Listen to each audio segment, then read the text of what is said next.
Selena Mackenzie. TRE. Lifestyle. 1:30 on the Lifestyle Show, and it's now over a year since the untimely death of Donna Summer. My next guest has written a comprehensive review of her work, including international chart information and opinions from fans and the music industry. To tell us all about it, please welcome to the show Nick A. Ramli. Thank you for joining us, Nick. Thank you, Selena. First of all, thank you again for contacting me for the interview. You're very, very welcome. Now, Donna Summer, she really was a pop icon, wasn't she, Nick? Yes, she was. Through my research, she works really hard to be on top of the game. She started with a few musical albums, such as Hair, and then she recorded a few singles, such as Black Power and Can't Understand in Europe, but it was not a hit singles. However, in 1974, she released Lady of the Night, and it was successful over there, actually. And then, of course, it came along the sensual hit song called Love to Love You, Baby, in 1975, and the rest is history. And yes, I think definitely Donna Summer will be remembered forever. Yeah. Unfortunately, she died very young, though, didn't she?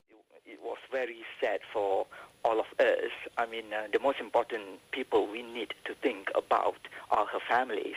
I mean, our prayers goes to her husband, Bruce Sedano, their 3 daughters, and of course their families. Yeah, very difficult. But they've got the memories of her beautiful voice. And in your book, you cover interviews with a lot of famous names, like Gloria Gaynor. What does she have to say about her? Yeah, it was fantastic to be able to interview quite a lot of people. I mean, first of all, definitely it's fantastic to speak with Gloria Gaynor and also everybody that I have interviewed. I mean, Gloria Gaynor adored Donna Summer, of course. She mentioned that Donna was a unique singer with rich and strong voice. Also, Gloria Gaynor's favorite song of Donna Summer is her U.S. #1 single called MacArthur's Park. Okay. Don't know that one, I don't think. Does she still have a very loyal fan base, Donna Summer? Yeah, Donna Summer has a loyal fan base. I was surprised 6 months ago I was in Malaysia when I talked about Donna Summer, and a lot of these young professionals knew of her. I mean, I'm very, very surprised because these guys are younger than I am, and they can be my nephew or my niece, you know. So, yeah, Donna Summer is still out there. Yeah, she's still an icon, absolutely. Yeah. And some other interviews that you covered, Paul Gambaccini and Pete Waterman, what did they have to say about her? Yeah, Mr. Gambaccini said that Donna Summer was the flagship of a global movement. He remembered that she was a big news everywhere. I mean, during my interview with Paul Gambaccini, I put on some of Donna's European songs that he has not heard before, and then we listened, and he analyzed and reviewed her songs. That was a great experience for me, actually. And for Pete Waterman, I mean, he definitely over the moon when Donna Summer agreed to work with him for the Success album in 1989 called In Another Place and Time. Mm-hmm. And also, Mr. Waterman told me the story behind the making of the album, you know, which was great, but he also shared that it was, you know, it didn't come as easy as people thought it would have been.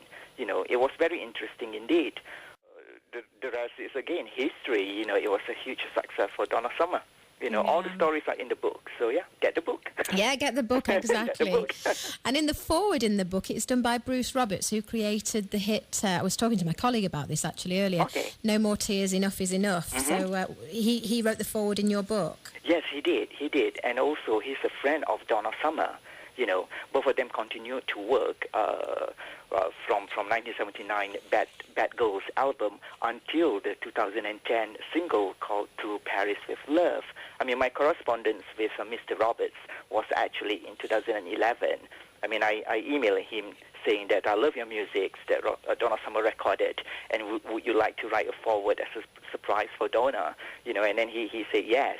You know, he also, shared with me that the experience that he had with Donna Summer, that such as Donna was a true star, she's down to earth, you know, who would welcome anybody into her home. And he was, there was a beautiful honesty about Donna Summer, you know, as a person. Yeah, that's what I've heard. As I say, I was speaking to a colleague of mine earlier who's worked with her, and she said she was very grounded, very down to earth, and very genuine, which is how I'd hope she'd be. She would have been. Now, apart from the book, which looks really, really interesting, you're obviously an avid music fan, but you're also an established interior designer. Tell us about that. I am. Yeah, it is. It is interesting to be able to share my knowledge on Donna Summer music and interior design as well. I first appeared in the magazine way back in 1996, actually, and then in 2005 during my first interior design awards show, and continue until now. I mean, it's really great to be able to share my expertise with everybody that love to know more about interior design. Having my own slots in Malaysia was fantastic, and then if people, ask me about interior design tips, I always say, do whatever you like because it's your home. But do ask experts' advice, of course, and also do not copy. That's the most important thing. A lot of people copy what they see from magazines or showrooms or TV shows. You need to inject your own identity in your home. Yeah, absolutely. It's important. And you've got to feel comfortable with it. If it's something you like, then you can live with it. But like you say, you're just copying somebody else, you might not feel comfortable with it. Of course, yes, of course. And do you have a website? People can find out more about your interior design? Yes, people can look at my website. It's www.nikaramli.com, which is nikaramli.com. Lovely. And the actual book is called Donna Summer, The Thrill Goes On by Nikke Ramli, who we're speaking to now. And it's available in all good bookshops, I believe. All available in bookshops. Again, you can go to my website and just click a book link, and then all the retailers all over the world is there. So just click if you fancy the idea of buying from the internet.